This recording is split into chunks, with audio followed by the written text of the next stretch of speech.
Is that still crooked? What's going on? This stupid thing. I'm losing my mind now. Am I still sideways? Whoever's there, who's there? Let me know, will you? This damn thing's driving me nuts. Hey, Andrew, am I sideways or is this the right way up?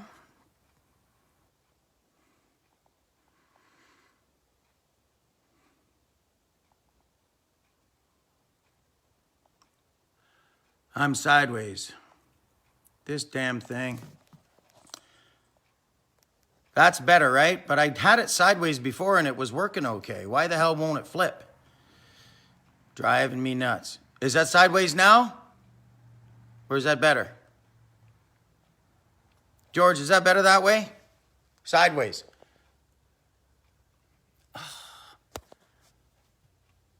How's that? Why is this damn thing acting up? It's driving me crazy. Hey, George, is that straight now? It's good now. All right. Well, the comments are going the other way.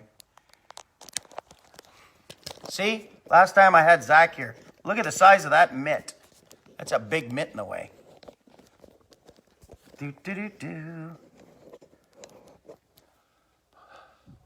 So we're good now. Holy smokes, man. Too much. But the problem is those freaking comments are going the other way.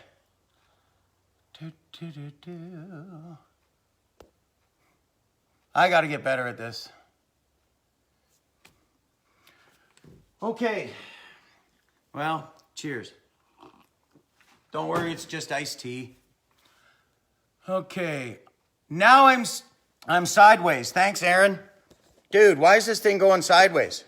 You know what? Screw it. I'm just going to put it the other way. Will it go the other way? How come I'm laying on my side? I don't know, man. How do you make this thing go around?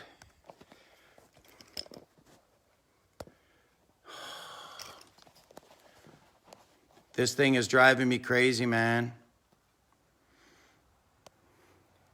That's the better way, right, Aaron? But the problem is my tripod. How's that? Is that better? We're going to do that. Is that good, everybody? Yeah? That's good. That's what we're doing. Okay. Let's talk about some hard baits. Is that good? Thanks, Aaron. I know you got it. Look at all those thumbs up. You guys rock, man. I'm telling you. Oh, Clarky's there. That's awesome. What's going on, Jeff? Good to see you, brah. Okay, so I just wanted to say, the last one that I did it on jigs was like pretty awesome. I had a great time doing it. I looked at the clock and I realized it went for like an hour and like 15 minutes. And it was all because of you cats. I can talk forever, but I'm going to try not to. Hey, Kennedy. I'm going to try not to take it as long. But I'm going to talk about what's going on, Eric. Mike's there too. Mike, you know where I'm broadcasting from. The Bass Cave. Anyways, so let's get into it. I want to talk about the leaf who. I want to talk about topwater stuff. So we'll talk about poppers, some prop baits, some spook type baits, walking baits. Then talk a little bit about some jerk baits. Yeah, because I have some things to share that I've learned along the way.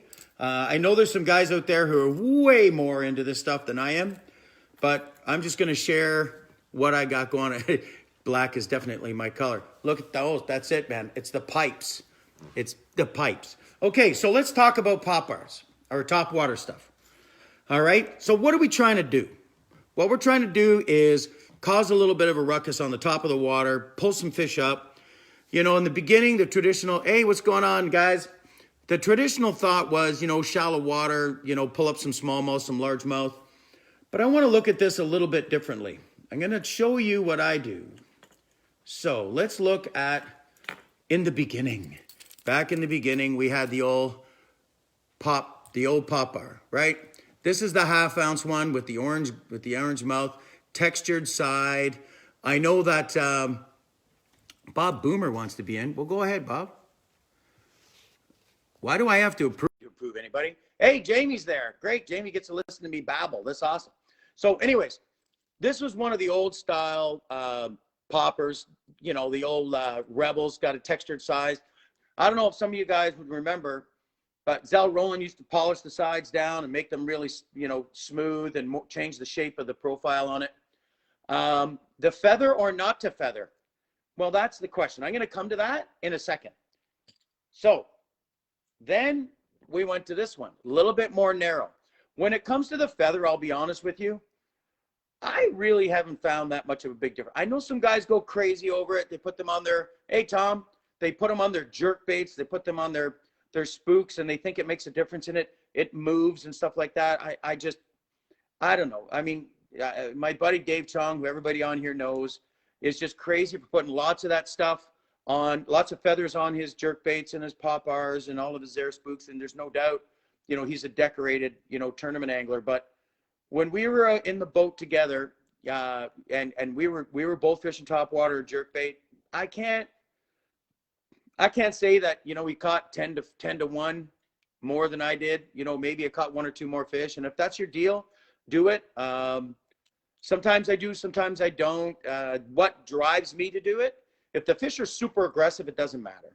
But I'm going to show you some things that I do that if the fish aren't super aggressive, what really triggers them to bite. So let's look at the lips. First of all, look at this pop bar. Look how cupped that is.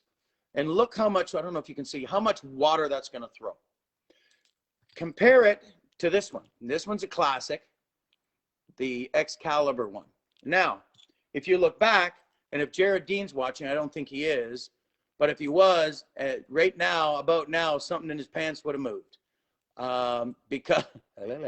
Because the chug bug itself had a rattle in it, right?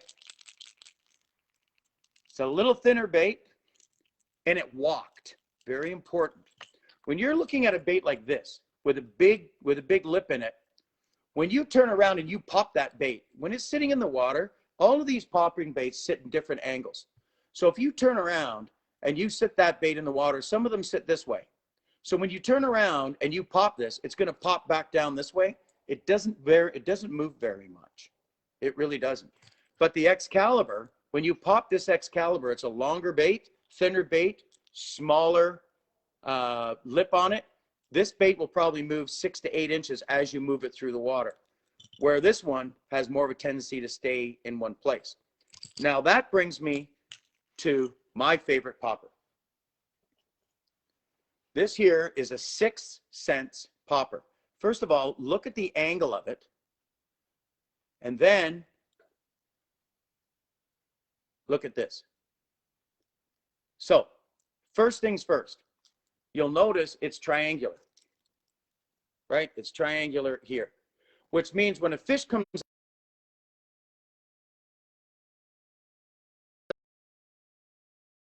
on this bad boy, there's nothing but hooks. If you look at the bottom of this one, there's more of a rounded section. This tapered point of this gives you more hook swing and a better opportunity to get up on these hooks. Second of all, this bait sits, the 6 cents, sits on about a 45-degree angle in the water. All right? This 6 cents bait, it's funny, man, too noisy. One other thing, look, no rattles. I like this. I like no rattles. Now, brings me to here. This one is the Storm. Pretty close, but look at the size of the yap on this thing. Big time. This bait and this one, I have absolutely no issues throwing on a 1/2 foot chop. Yes, a 1/2 foot chop. These things will throw it. Don't think you need flat, calm water to catch fish on a flat water to catch fish on a top water. If it's throwing water, they're gonna get it. They are gonna get it. Now we turn around and we look at this duo: smaller bait, smaller lip, more subtle. So if I'm fishing in shallow water, I'm gonna throw this bait, believe it or not. Now again, I'm not brand loyal. I'm about functionality. Hey, Todd. I'm about functionality. And again, very small rattles. For a small bait to have really hard knocking rattles, counterproductive. Cold front conditions, guys overthink things, man. I'm telling you, I would go even to this one. If I'm fishing over top of a weed flat in cold front conditions, I'm telling you, you go to Balsam Lake, I said it. High skies, bluebird skies, throw a top water, you're gonna smash their faces in. Because the cold front doesn't affect those fish in the deeper, thicker weed. They will come up and they will grab that thing. Okay, if you're really old, you'll know what this one is. Anybody recognize this one? Anybody? Watch this. Hey, Mike. Super high position of the line tie. Yeah, you're right. Can you see that? Yellow magic. Kick sand in their face. Hey, Garnet. Good to see you're still there, brother. I'm telling you.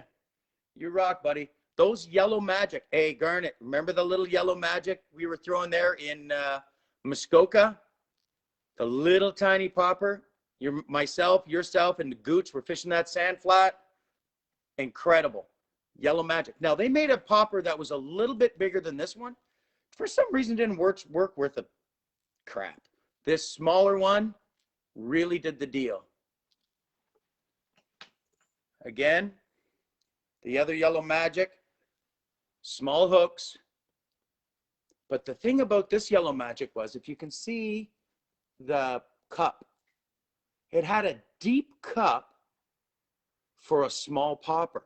So you could just give it a slight pop, just a slight pop, and it would throw water 14 inches, 2 feet. Big time. Attila, what'd you ask there, man?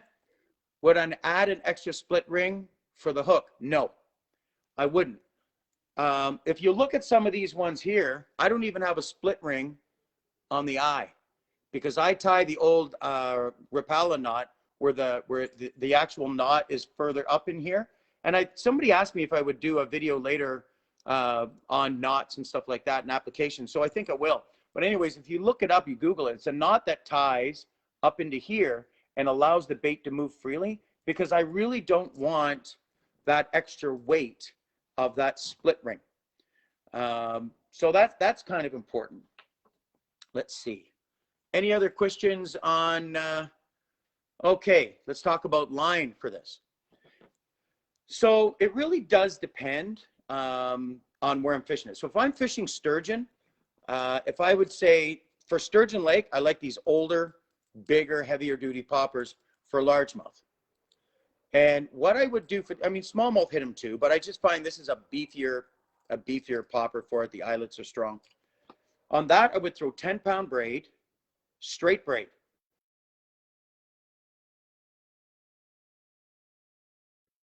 On my popper. My son keeps calling. I'm hoping everything's okay. You can call Lisa. She's just right there. So anyways, sturgeon. If I'm fishing largemouth and heavier weeds, I'm going to throw straight up braid because I'm not going to throw it far and I'm going to pop it pretty hard, pretty aggressive. If I'm fishing any of these poppers for smallmouth, I'm going to use 10-pound braid, and then I'm going to use a cranking line or a monofilament because it's going to float. These just do not like to be pulled down. It changes the action on the bait. And if I am using some mono on the front of this, what I'm going to do is I'm going to run a long lead. I'm going to run, probably 10 to 12 feet of mono on the front of this. I really don't want it anywhere near it. So anyways, that's the popper side of things.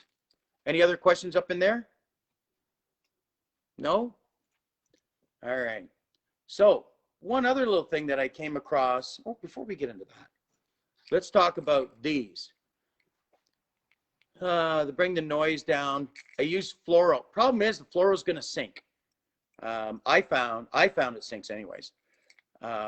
So I'm not worried too much about the noise. of the line going through the guides. So you know what this is? This is a Hedden Zara spook, otherwise known as, this is the super spook. We call this the baby seagull. The reason why it's a baby seagull, because it's a pretty big bait. You can throw this a long way. This, I throw noise or no noise. Depends. On the Zara spook, I like to have the noise in it. I like to have it knocking. It's also adds a little bit more weight to it. Georgian Bay, anywhere that I'm going to throw a great big bait like this, I like to throw the baby seagull. No trailers, no feathers, no nothing. Straight up. Who's in there too? Stephen King's there. Right there. One knocker. No, there's two in here. I've seen some of the other topwater baits that have had two knockers in them. But then again, you know, two knockers are always better than one. Anyways, on this, I'll throw this on a 7-foot medium action bait caster. Right.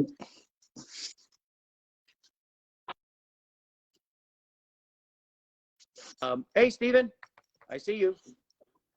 I've got you on a 7, and then the last 10 or 12 feet, I'll throw 12-pound mono. I like to honk on them. A big smallie gets this, 3 hooks. It's beauty. I like the white. I like the bone. It works anywhere you throw it. Some guys like the frog pattern and this and that. Yeah, this is what the fish sees. So if it's not white on the body, it's chartreuse on the body. And you're right, until you can throw that anywhere in a heavy chop. I'm going to throw you a topwater bait here. I don't know if any of you cats have seen these. You got to be old to have to see this one. So this is it. But look at the lip on it. It'll glide. I'm going to be talking about spinner baits and buzz baits probably on another one. Does this guy know he's... Hey, yeah. Hey, Steven, do you know that you're also on video too, right? People can see you. Oh, he's gone now. Anyways, look at this here. This one is going to glide. Pretty cool. And it throws water. As it goes side to side, as you work it, it's going to throw water. Now, I'm going to grab another one in here. Hold on a second. Don't go anywhere. Here they are. For all my jerk baits and stuff like that, I love the Bass Mafia boxes. Let's see. Let's go to this one. Ow. Grab this bad boy. I like the Bass Mafia boxes because they protect the baits. They're not going to get crushed. That's really important. And they're sealed. So when they're sealed, I'm not going to get any rust or anything in here. Each one of these tubes, I put 2 baits in each one. So I wanted to grab this bad boy right here. So I like different sizes sometimes. Please fix your click, my OCD. Whatever, Jack. So this is a smaller one. Again, it's going to spit. Again, as it moves, it's going to spit some water. It's tipping that over. No, but it won't tip over. It's actually pretty good. This is the OKVD one. This is a little shorter and a little fatter. So if we take a look at how this one goes, as this thing moves, this is also going to throw some water. And it has a tendency to ride more nose up than the Zara Spook does. So I like that. I don't know if that's more catching me than it is catching the fish. Would I use smaller baits during a cold front? Nope. Nope, nope, nope. I don't buy into the hype. I'm not fishing the Tennessee River. This is Canada. The fish are used to the cold. I slow down. The only time I ever change the size of a bait is if I'm trying to mimic the forage, which I'm going to talk about in a minute. Actually, that's a great segue. So look at these bad boys. These have been around for a while. These wood chopper type baits. Basically, the musky guys have been using them forever. And now they're starting to make them for the small, or for the bass guys. So I have that size one, and I have that size one, and I have this one in the middle. So one little thing, I don't know if you guys have Googled it. I've been doing this for a long, long time. You know, guys like to change the hooks and put the hook up here rather than having here. I don't do that any type of stuff. But what I do like to do is I like to take this hook and put some shrink wrap on it. And by putting the shrink wrap on it, I don't have one rigged here. It's in my other box. It actually keeps the hook absolutely straight. So it doesn't swing down and get into the way of the blades, and it doesn't hook up. So it helps reduce keeping it, getting snagged up on things. But by keeping this straight out with a piece of heat shrink, it's pretty awesome. Some guys will run a smaller hook here. For me, nah. This bait is a great search bait. Just like a buzz bait, you just wing it out there. I'll throw this on a bait caster. The small one, I'll throw on a spinning rod. And then when I get to this medium one, I'll throw that on a bait caster. And this one, obviously, on a bait caster. For you cats who are trying to hey, Alicia, for you cats out there that are trying to compete, or going to compete in the CSFL this year, and you're going to go fishing in Huntsville, if you don't have one of these things tied on, you're crazy. And I don't mean this little itty bitty one. Here. Have these replaced buzz baits? Absolutely not. Has a ball peen hammer been replaced by a rubber mallet? Nope. Absolutely not. The hookup ratio for a smallie to come up there and hit this bad boy, way better than a buzz bait. Would I use this in the Kawarthas? Not really. Too many hooks, too much flying around, and the muskies will eat these big time.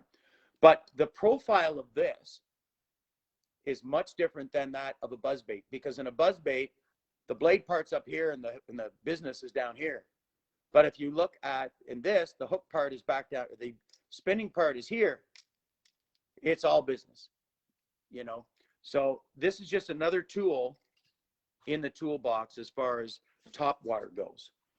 So I think I kind of breezed through that kind of quickly, but is there any, you guys have any other questions regarding the pop bars or spooks or anything like that? Any kind of walking baits? Because I want to jump into some jerk baits right now. So let's do that. Now, when it comes to jerk baits, I love my Megabass jerk baits. However, they have a time and a place, just like everything else about. Head and torpedoes, you know, if I want to throw a bait like a torpedo, I'll just come back to that. I'm going to throw a Bagley bait, and I just happen to have them here. I'm going to throw a Bangalore, right? Minnow bait, but it's got the prop at the back. I'm really not a really big torpedo guy. I find the bait's a little bit too small for what I'm trying to do. And if I am going to throw something with a prop on it, that's pretty well the bait that I'm going to throw. Let's see, jerk bait. So now to get back into it, I'm not sure if everybody understands the differences between minnow baits and jerk baits. Two totally different deals. Everybody thinks that, or most people think, you just take a minnow bait and tie it on, and because you're jerking it, it's a jerk bait. No, they're really not. If you look at some of the categories of some of the Japanese lures out there, they're called jerk baits, and some of them are called minnow baits. Now, if we look at this bad boy, I pulled this one out, and this is, the sticker says Woolco. So you got to be pretty old to know that. This is the original minnow bait. The original minnow bait. If I was to take that one out and take it out fishing, I would catch fish all day long on it. Right here. Thin, very thin. There's the lip. You can see the lip. I thought back in those days that I was super smart because I was actually painting a little bit more red on the front. But this bait, even if you look, if I look here now, how many baits nowadays have this? Remember this, guys? The instructions. This bait, this is from Normark Corporation, 1974. And it shows how to tie the knot, but it also explains that it's a minnow bait. And a minnow bait goes through the water like this. It goes through the water like this. Now, if you were to turn around and take this bait and snap it through the water, yeah, it's going to jump around all over the place. But that's not what it's designed for. That's not its best action. If you just slowly reel this in, it's going to do this. If you look at it from the top, it's going to do this. That's the action that's in this bait to do that. What other bait does that? 74, I was 6. You were not, you were 12. This is the Duo Realis minnow bait. All right? They've got the minnow bait and they got the jerk bait. Now, if I'm fishing in current, and I won't say what river that we fish that has current in it, and you're going to stroll this thing, this is going to roll. It rolls back and forth. It rolls this way. If you're going to straight bring this in, no, they don't. They rock differently, and there's a blade on either side. The minnow bait does this. A jerk bait is designed just to do that. They're slender. See the blade? See the blade, the lip on it? Much thinner. Now, how many people are saying, what bait is that? Isn't that one of those megabass ones that everybody wants to pay $100 a piece for? Pretty much. We got lots of them. If you like that one, maybe you'll like that color. And maybe if not that color, maybe you'll like this color. So when we talk about jerk baits, what I like, and I'm going to come back to the Jackal one because I like the Jackal one. I like the impeded action onto a megabass jerk bait.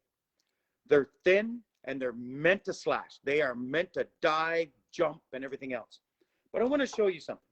This is really important, and this is important too with jerk baits. So there's the standard 110. There's the 110 plus 1. And then the plus 2, like this.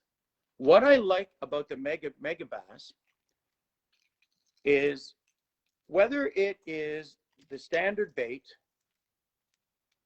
or it is the plus 2, the bait itself stays the same. Hey, Nick, the bait size stays the same. Because the lip gets bigger, they don't change the body, diameter, thickness, or length. Very important. Just because I want the bait to go deeper, the plus 3 is on the other side in the other box. I'm not showing those. Mind your own beeswax. Okay, fine. That's a plus 3. See? Plus 3. I don't know if you can see it. Plus 3. Anyways, the bait itself does not get bigger. Just because I want it to get deeper doesn't mean I want it to get bigger. That's what she said. So I want to show you something here. Profile is very important. So let's look at this. There's the megabass. There's the Jackal. Might be a little hard to see, but this bait is more slim. This one, this is the Jackal. Yes, this is a legitimate beat-ass bait. So I was on some fish in one of the Great Lakes, and I was throwing this bad boy. Okay, just smashing them. That's the purple. That's the, I think the GLX something or other, Northern something. So Jackal has almost the same color bait, and I smashed them just as good with this. You can see this is just 2 days. Now, when I say I caught over 100 fish, that's an honest over 100 fish. But the one thing about the Jackal, if anybody's ever thrown one of these things, this one's not good anymore, but is I'm going to take this one out of the package because I've got every color that they make because it's a great bait. And it's more of a flat-sided jerk bait rather than the rounded side. So it has a different action. But what it has is, it has this knocker in here. And when you cast it, this knocker slides all the way to the tail of the bait, and this thing casts like a missile, like a missile. But the first time I used it, I was losing my marbles because that snap makes you think that you broke your friggin' rod. And I kept going, oh crap, thinking that I busted my rod, but really didn't. So the Jackal has the flat side the flat side on it. So it's got a much more, it's got a stronger action side to side of it. Now, we start talking about match the hatch. Depending on if I'm going to something that's got some herring in it, I really like the live targets. And the live target right here is just a gem. It's a gem. If you're going to be fishing clear water and you're going to be pausing the jerkbait, which is really big in some of the northern lakes, where they're going to follow, and then if you pause it and you just let it sit, this bait, I'm going to show you something tricky on here. I'm going to turn this. See that? Right there.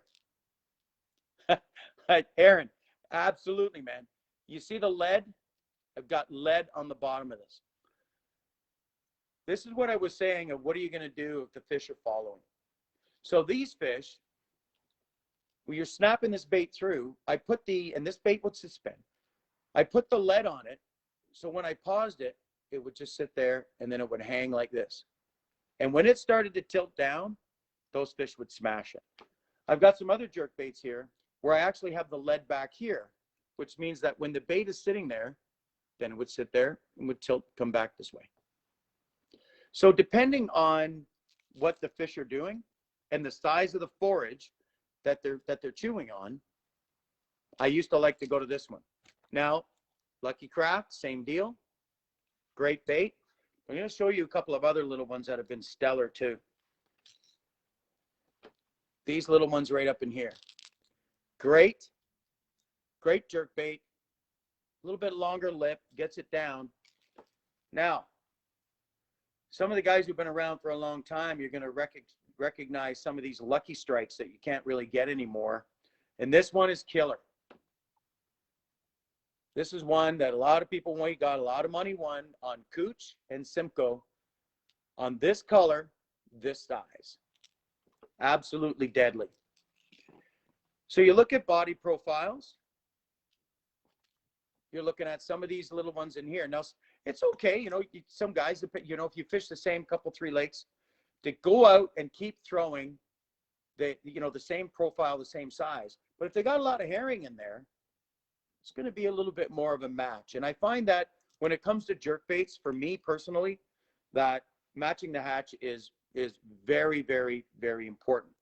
Now, you want to talk about Rapala. I'm going to show you a couple of gems here too. So a long time ago, this here was a Simcoe killer for smallmouth, right there. The Husky jerk, you can see this one's beat up. And again, with the lead. Hey, Zach, sorry I couldn't answer your call, bud. You kept calling while I was on live stream. So here's the Husky jerk with the lead on it. Now, see if I can say this the right way without getting into trouble. You're fishing smallmouth that are protecting an area, and you're throwing a jerk bait. When you pause this thing, and it's weighted the way that I had it, all of a sudden when you pause it, it goes like this. If that turns around and starts stopping in a spot like this, what do you think Mr. Fish thinks is happening? Something nefarious. So, you know, this probably never, ever, thanks, Zach, never, ever stopped working. I just stopped throwing it. Now, I want to show you what the good folks at Rapala did. Yeah, I said Rapala. They came out with their plastic version. A little thinner. I tried it, but a little bit of a difference. No, this has the orange belly representing a perch, white belly. I'm sure you can get that with the perch, but I never moved on. I kept going with the ones that were working at the time. So on jerk baits, any questions at all on jerk baits? There's lots to cover on it. Line, I'm going to talk about line. Let's talk about line and rods for throwing a jerk bait. Personal preference, really, I'm going to say it's almost like spy baits. I threw spy baits for a couple of years and never caught a fish over 2 pounds. And then when I tuned in to use the right tackle, or sorry, the right line, and the right rod, it just seemed to work. For me personally, if I'm fishing any kind of clear water situation, I'm going to throw a 6'6", a 6'6" medium bait, a spinning reel.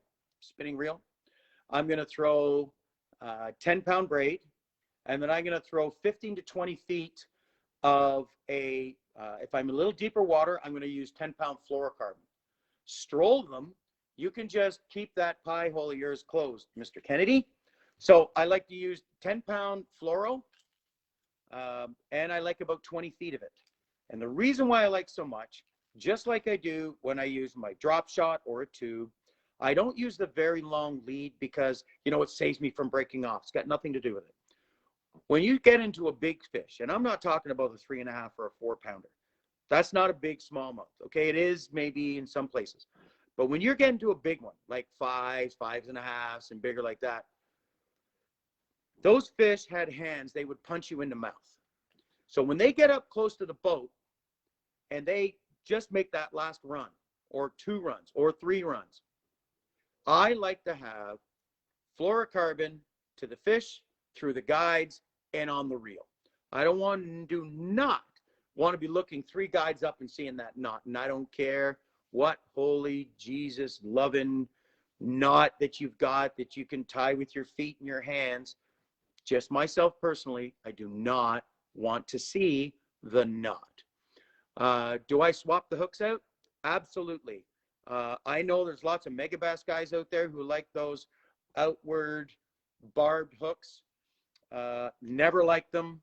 Never had any confidence in them. I know some guys do. I will switch to a number 6. Yes, I do. Hold on, Nick. Feathered trebles. Let's go there. You missed it, bud. You came in late. Okay, we'll talk about it. I do not. Todd, are you asking me if I don't swatch them out? You're damn right I swap them out. Don't you? Todd, do you like them? Honestly, do you like those ones? Because if you like them, I have like 200 of them. Worst hooks ever. No, Aaron, sorry. I'm going to change this. I want everybody to use those hooks. Everybody that we're doing. Hold on. 6'6" medium monoliter caught it. The only 2 times I had the 2 of my pal Dan. Dude. Garnet, you're the best, brother. I'm telling you. But the hooks, yeah, man. I don't like the hooks. Todd, dude, you want them, you can come to my house and I'll get you some. I just go ahead and I don't put number 6s because the number 6s are a little bit too heavy. Thin wire hook, if you Google on there, Aaron Martin has a great replacement treble. I don't know which one it is. I should have had it here. I've got them here because I trade them out. I find these are a little bit too thin for me. I can't even fish and I swap those hooks out. Dude, Rich, as soon as I get them, I turn around and swap all those hooks out and I collect them. Let's see, Mike, not Mike Weir, but anyways, Chad buys these hooks off me. I save a whole bunch of them for him and it's good. What else have we got? Feathers. Okay, Nick want to talk about feathers. A little self-promotion there, Nick. I know you make hooks with feathers, but you know what? I'll tell you what. I'll make you a deal. I love the owners. I'm going to come back to that. Nick, I'll make you a deal. Let's go out onto Simcoe. Let's go out onto Erie, and let's go out on Lake Ontario. We'll put the GoPros on the boat. You feather it up, baby, and I won't, and let's just see what happens. You in? You want to do that? I don't care. We'll go out. I don't care. You say yes, and it's on. Owners, when I was doing it, let's take Lincoln. Sure, bro. You can come too. I like the owners. The number 6s are good. What's the next one after that? 8s, right? The little tiny ones. But I like the short ones. Yeah, the G-Finex one. Deal. Yeah, Nick, you're a little slow. The clip on the rod for holding the hook. I'll show you that later. So anyways, owner hooks, great replacements. Short shanks. Hey, Zach. Short shanks are good. But I also like the short shank mustad. See these mustad ones here? I like these ones on my topwater baits. Jerk baits, owners, and the finesse ones. Thanks, sweetheart. The finesse ones from Aaron Martin's are fantastic for jerk baits. Yeah, I always change the hooks out. And guys, get yourself a really good, I don't have them here, a really good set of split ring pliers. You can get some of them. I'll post in the link later on, because we're always changing hooks out, at least I am, on the water.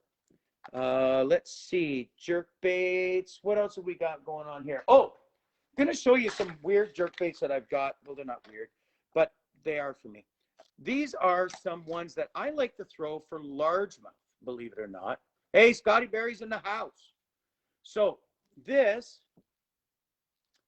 ones are the Excaliburs, right? These Excaliburs have a large lip on them. So I created a technique that I called, anyways. It's kind of like, I called it stabbing. So basically, this is a suspending jerkbait, all right? But that fat lip is similar to this one, and this is a dino color. The fat lip jerkbait does not move very far when you hit it. And I find that the largemouth, they're kind of built like me. They're not going to chase anything, okay? A jerkbait with a wider lip, when you pop it, when you stop it, it's not going to move very far. It's going to dig in more, and it doesn't dive. So I've got a whole bunch of these ones that I like, these Excalibur ones, that the smallmouth not so much got on, but for some reason, the largemouth just seemed to eat them up. Jerk baits. I couldn't catch a dog to create those two. Well, maybe we should go out. All right? Yourself and myself and Nick will go out and we'll have a jerk bait fest. Boy, that didn't sound right. But these ones here, these Excalibur ones, for some reason, they're like the old Smithwick Rogues. The Smithwick Rogues, I used to catch a ton of largemouth on a Smithwick Rogue. The Excaliburs, same type of a deal. And again, they come in all the really cool colors, all the bone colors. Yes, he said bone, for all you giggle boys out there. Let's see. Now, so let's see what I talked about. Let's see what I talked about on jerkbaits, right? I didn't come out here saying, oh my God, the jackals are the best in the world. No, you can only throw a megabass. No, you can only throw a rapala. It's like a toolbox, right? It really does depend. Are the bait fish like this size, or are the bait fish this size, or are the bait fish this size, or are the bait fish that size? You know, and I mean, it looks like I have a whole bunch of different colors in these, but I really do stick to some pretty basic ones. But as far as action goes, you need to ask yourself, what is the forage, right? Are we looking at, you know, like a sunfish forage? Are we looking at alewife? Are we looking at dace, right? So before we get into that, I want to see if I have one here. Hold on one second. Don't go away. I'm going to talk about spy baits in a second, but this is the reason why my buddy Sebastian came up with this color, Canadian Candy, right? Can't really see that, but it's basically, it's a goldy colored minnow with the red on the side, and it's a dace. And that's why that bait does so well on Lake Simcoe, because Simcoe is full of them, right? Hold on. Sometimes the fish want a bait that suspends horizontally. I don't know about that. I think anything that just kind of sits there can be irritating, but I think anything that tilts this way or tilts this way is showing some kind of, hello, I'm dying, or I'm being passive aggressive. So, you know, maybe I'm giving the fish too much credit there, but big thing for me, body shape, right? Action. What am I trying to achieve? Am I trying to just slowly, you know, some guys out there, there's a great fisherman, Scott Bullen, out towards the Ottawa way. And there's a lot of guys who do it as well. When they throw their jerkbaits out, they don't hit them hard. You know, guys who've got a cadence, right? It'll be like 1, 2, then a 1, or 1, 2, 3, or they'll work it hard and then just sit it there. Some guys will just slowly, just kind of do that. And the bait, all it'll do is it'll just go ba-la-la, and then pause. And then it just does that. And that's where the minnow baits are a little more effective. The hard smashing, thrashing type jerk baits, again, have those narrower lips. Those baits that are going to park are going to be the ones that are a little bit wider. All right. So we covered jerk baits. Anything on the jerk bait side before we just, hold on. Red side days fully pregnant MNR, pain in my ass doing the 407. Scotty, you're the best, man. Yes, they are protected, and we like them because the big smallmouth like them. So we did some topwater stuff. We did some buzz bait type baits. We did some pop-ar stuff again. Let's see. Let's talk about hard swim baits. If my buddy Joe Ford's here, is Joe in here? I don't think I saw Joe Ford come in. When he was guiding down in Texas, and I know he's been using them up here and just not really telling anybody, these hard type glide baits, these things, right? This one here is a river to sea, and a lot. Hey, Joey's there. You know, Joe, you know these things, maybe not these particular ones, but the thing that I like about these is is they're not fished properly. This is not a throw it out there, reel it in. Wow, look at the trees. This is a cadence. Hey, what's going on, Gary? This is a cadence, right? This. And every time you turn this bait goes like that. And then it goes like this. And then it goes like this. This is what it does. And if you run one through the water, this one has just one joint in it, you know, kind of like somebody I knew in high school. Just one joint in it. So that's all that is supposed to do. Now, no lip and a high line tie. See the high line tie? Also, see the position of the line tie. This has a hard tail on it. Some of them have, you look at some of these bad boys.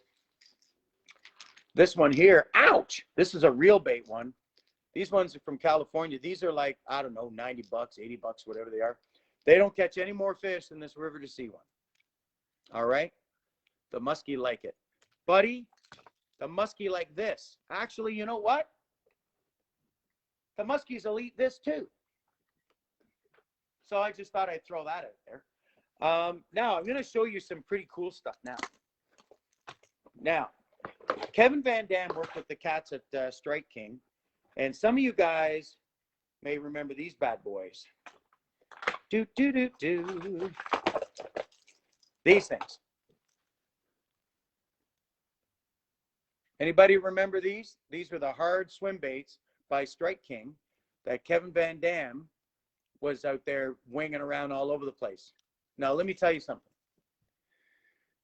This swim bait is one of the only hard swim baits that I know that when I first saw Kevin Van Dam throwing these, gosh, it's got to be 15 years ago. And when I saw them, I'm like, I got to get them. And I think I bought 25 of them. Hey, Teresa's there. You better be hugging them kids. Don't worry about Nags. He's fine. But hug them kids. Anyways, you can take this thing. And he was throwing this on a 7'2" or 7'4" KVD medium. Yeah, it's the Flapjack. KVD, of course, with, I think he was throwing it on 20-pound braid. Throwing this bad boy for smallmouth and burning it. Hey, Robbie, 110 for the win. Yeah, man. And burning it for giant smallmouth.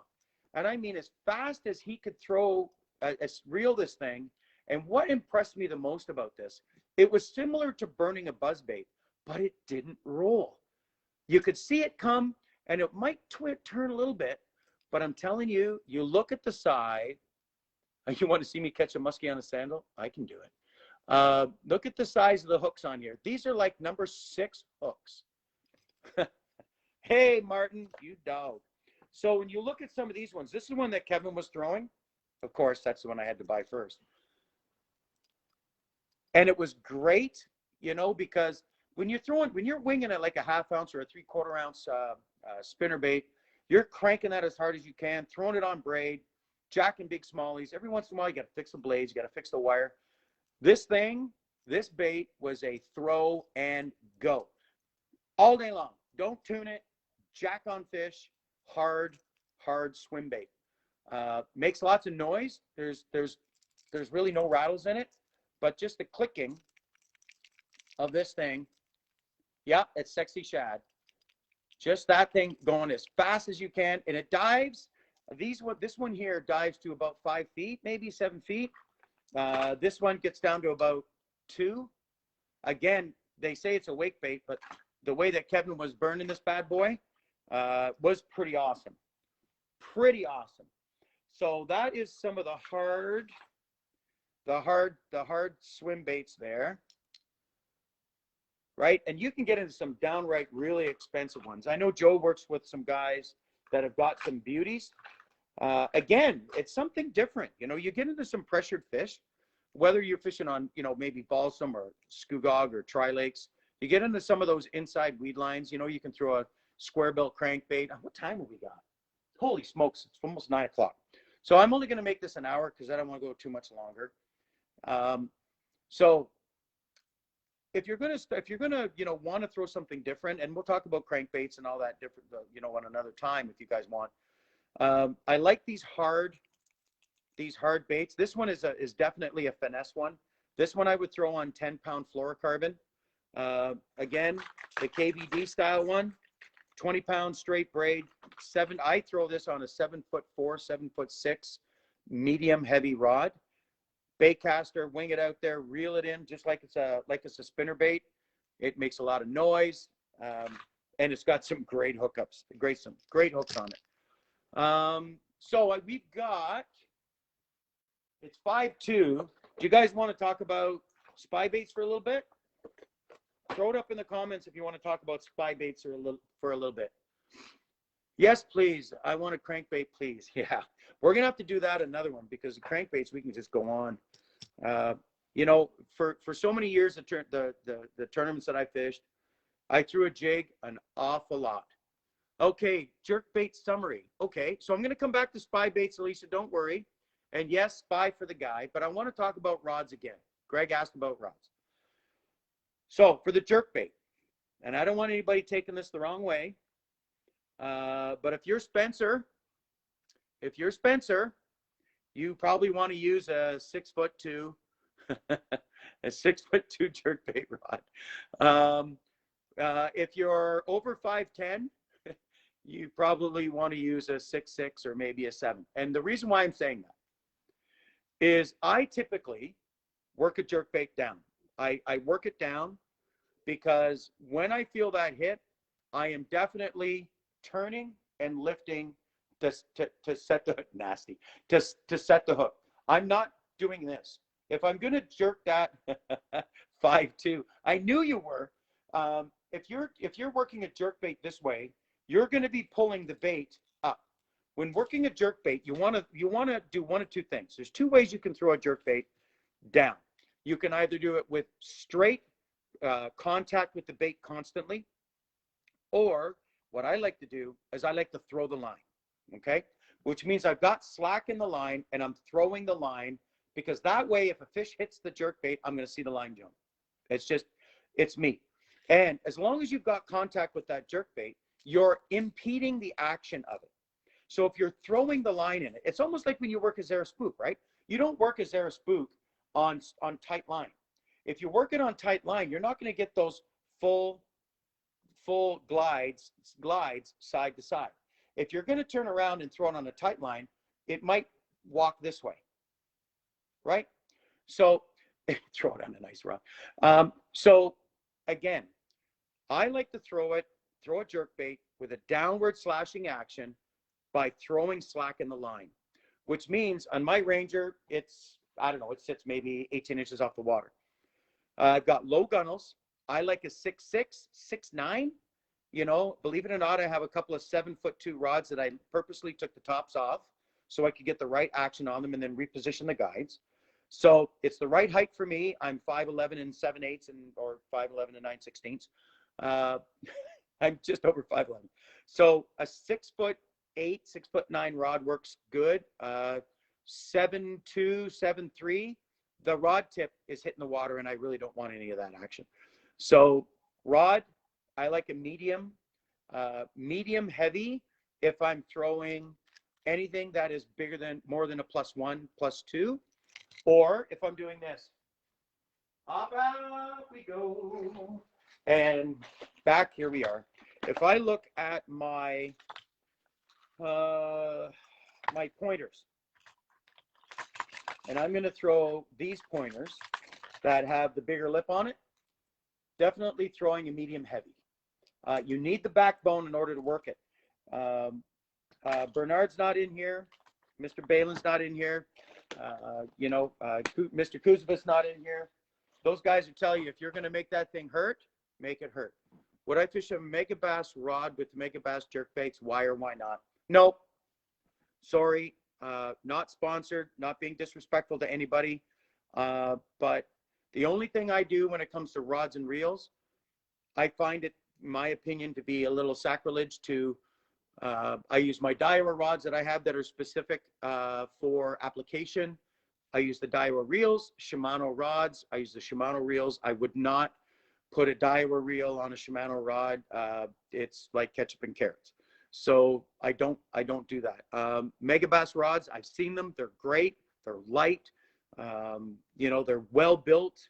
It's just not in my wheelhouse to use a Megabass jerkbait rod for a Megabass jerkbait. That's just me. If Jamie Kennedy's still in here, he's hard. He knows I'm hard on my stuff. I set the hook hard, and that's why I use some of the rods that I use, because I'm a big fella and I can set the hook and they break. Rods break. So the Megabass rods are great. They're a great product. It's a great company, but no, I tried it. I know Jamie Kennedy owns a couple of Megabass jerkbait rods, but yeah, other than that. So we covered, okay, so reels. Let's talk about reels.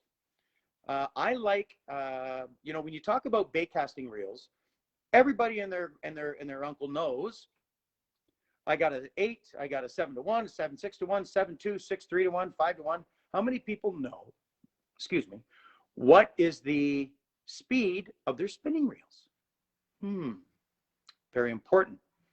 I like the fastest spinning reel that I can get with the strongest drag in the Daiwa reels. I like them. They're in a good price range. If I drop one over, or I break one, or something happens, good strong reel. I would say, to be very honest with you, bait casting and spinning, 80% of what I own is Shimano, and the other stuff is Daiwa. So yeah, line for jerkbaits, 10, maybe 15 pound braid, again with the long lead of 10, maybe 8-pound fluorocarbon, depending on the water clarity. Doesn't really matter too much. It's just a matter of what I'm fishing. If I'm fishing in open water and I want to get a little deeper, then I'll go to the 8. As far as the knots, I use a double surgeon to join the two lines. I don't do the FG. I don't have the patience. I don't have the eyes. My fingers are too fat. My hands are too fat or strong, muscular. Like I have 2 baseball gloves.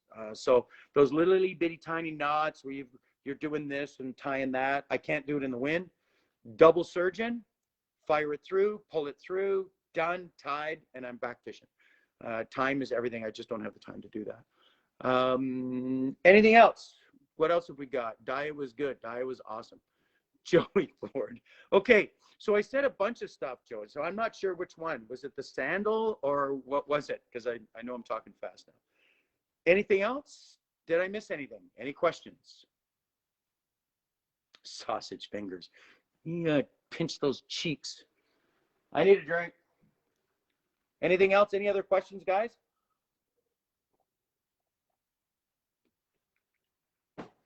Nobody? Nobody? Let's see. What did we cover? Let's go back over it again. Poppers, configurations. We didn't do color too much. It's more of a personal preference. Jerkbait sizes, styles, hooks, rods, reels, line, jerkbaits, hard swim baits. Oh, Alicia, want to talk a little bit about spy baits. Alicia, you still there? Hook holder, fine. Spy time. You're right, Eric, but I got to show my buddy what we got going on here. Here we go. So, remember I said about the Shimano, my flipping sticks are Zodiaces, of course. I love them. When will you fix that clock? It makes me feel good about myself, Jack. The only thing that I don't like about the Zodiacs, they don't have a hook, anything to hook on for the bait. So if you go to an electrical supply store, you can get these ties, line ties. We start over. Mr. Kennedy, you're as bad as your brother. You can get these electrical ties that have a little hoop on them. Okay? So you pull this line tie tight. I put a little piece of electrical tape on it, and that's what I hook my hooks on. I don't hook it on the reel. You know, those reels are pretty expensive. I don't want to scratch it because I'm OCD. And away we go. That's what I hook it on there. Do you see it, Tom? Look good? Cool, huh? Right on. Hey, listen. So, okay, hold on. I'm going to grab something here. Hold on. Don't go away. I just wandered over here.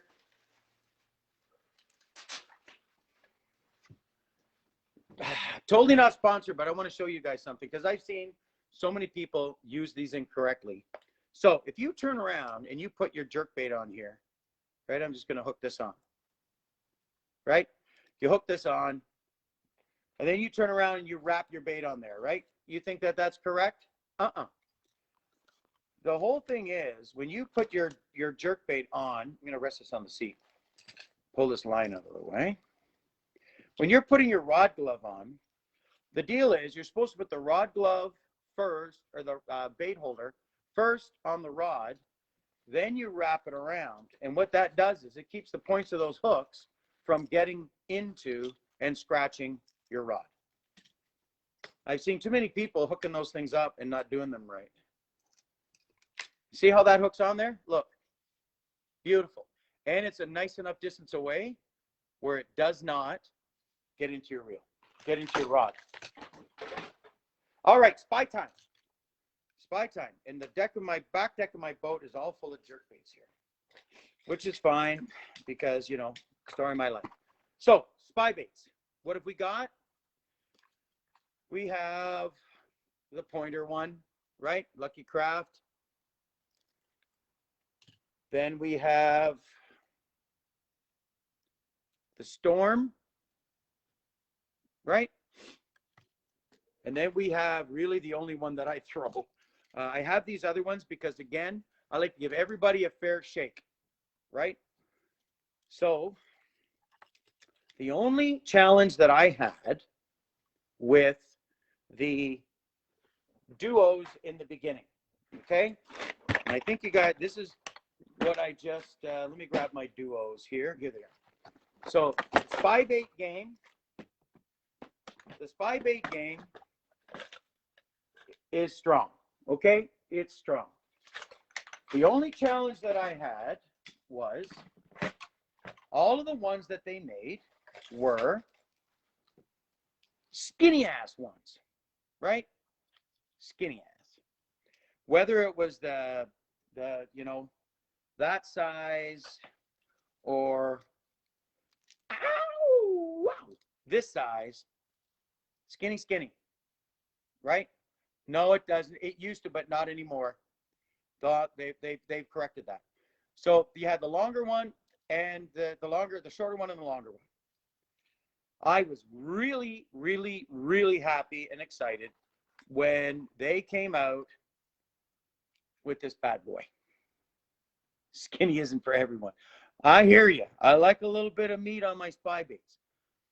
That Alpha, for me, was a game changer. I still have lots of the thinner ones, and there's the odd time I throw them, but the first one that I pull out is always the Alpha. I love the Alpha. I catch fish everywhere with the Alpha. I've got all the same colors in the Alpha. I wish we would have done a candy or one of the other ones in the Alpha. One of my favorite colors, I showed you the one. This is another one that's just killer. I can't believe I'm showing you this. Martin will like this one. He'll probably like, where did you get that? And he's on Pro Staff. What? This is a gold. Can you see it? Gold with a bit of red at the head and red at the back. Do I change the hooks on the duos? No siree. I like them. They seem to have that Aaron Martin's treble hook owner or whatever it is coating on them. I just they don't open. They're strong. I find that they're sized properly. You ever bought some jerk baits or some of the spy baits and you think, man, like, I'm not picking on these cats, but there's the pointer one. That's a big ass hook. It's a big hook, but it's a big bait. You know, that's a big bait. So colors, I keep things pretty simple. I like the whites. I throw some pinks. I have the pinks because Joe Ford told me. He called me. He said, "Do you have any of those pink spy baits?" And I went, no. And yeah, I do. Yeah, Greg, they are sharp as F. One other thing I want to show you on the Storm actually has a 3-blade. And I think they're doing that because it's a little bigger and a little heavier bait. I like the Daces. I like the gills, the prism gills. Setup, I'll be very honest. I said it in the last video.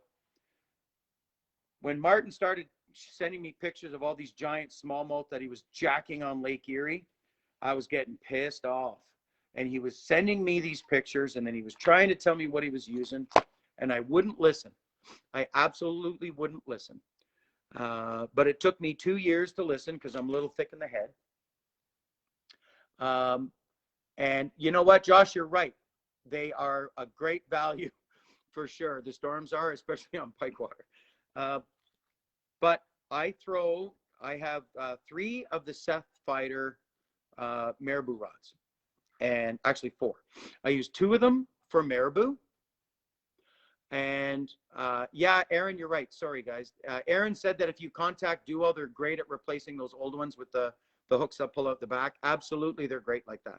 So anyways, I use the Daiwa Seth Fighter rods. They're fantastic. I use the marabou rod. It's up there on my thing. I can't get it. And then I use their high-speed reel. I think it's a 6-3-1, a pretty fast action rod. That is the exact same rod that I throw as a spy bait rod. All right. I throw it on 10-pound professional grade fluorocarbon, trilene fluorocarbon. I've used all of the other stuff out there, the other fluorocarbon. It's all good as well. But I find that when I get into trouble, I know I can just pop over there to Canadian Tire and pick up another, 10-pound spool, and away I go. Especially with the way COVID was, it was really hard to get some things. So when I saw it, I bought it. It has very low memory. I'm not a real huge fan of, spooling up the entire reel with fluorocarbon. But when I'm throwing a spy bait or when I'm throwing a marabou, I do, because I like the distance. For some reason, that 10-pound, and then I spray it with the line conditioner, the stuff you can get, either the Bass Pro stuff. You go in and see Nick, and he'll get you onto that. The Bass Pro stuff or the KVD stuff. The trilene line, you're right, Alicia, is fantastic. But I spray the line the day before, the night before, let it sit overnight, and then I'll spray it a couple of times through the day. But I can get amazing distance with that rod, with that reel, and with that 10-pound fluorocarbon, that professional grade. So I get good distance, right? Whether you're throwing the marabou or you're going to be throwing a spy bait, it's really important to get that bad boy way out there. The Ardent line butter is great too, is it? Right on. So we'll check that out too. spy baits. Anything else? Did I miss anything? Eric, was there something that you wanted to throw in, or something I missed, or you had a question? Alicia, anything you guys wanted to know about what I like to do with my spy baits? Anything? Nope. I think we're cool for now. I guess that's it then for tonight. Oh, you're very welcome. You're welcome, Alicia. Listen, thanks everybody. Thanks for tuning in. It was a blast again. Retrieve. Hold on. Are you talking about retrieve for a spy bait?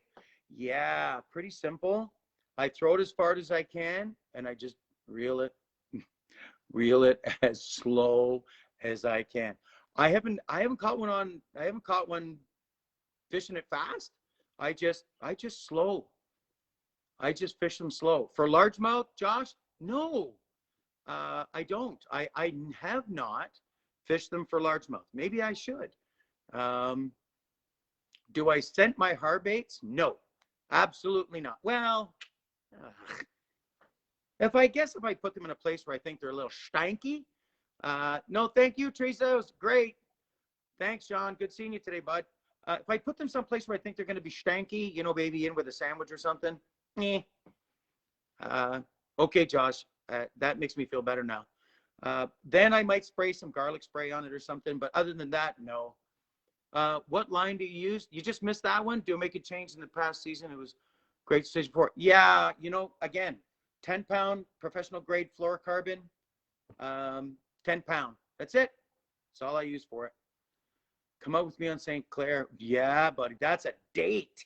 That's happening. My first mandate, dude date for big smallies. Anyways, guys, throw something up in the comments. Next week, I was thinking about maybe start doing some, you know, talk about spinner baits and stuff like that. Spinner baits, chatter baits. I'm good with that. I don't mind doing this. Pretty sure I'm not going to run out of things to talk about. But thanks everybody for tuning in. Share it if you like. I'm just trying to share the knowledge that I have, and hopefully it helps. You pick something up, good for you. Thanks for the break wrap tip. Yeah. I've done the same thing. How do you think I figured it out? Anyways, guys, thank you so much. It was great. You know, I wish we could see everybody. Thanks a lot, Link. That's great, man. Peace. You guys rock. Be kind to each other. Take care of each other. And again, remember, go fishing with the people you know, even the people you compete against. All right? Take care, everybody. Peace out.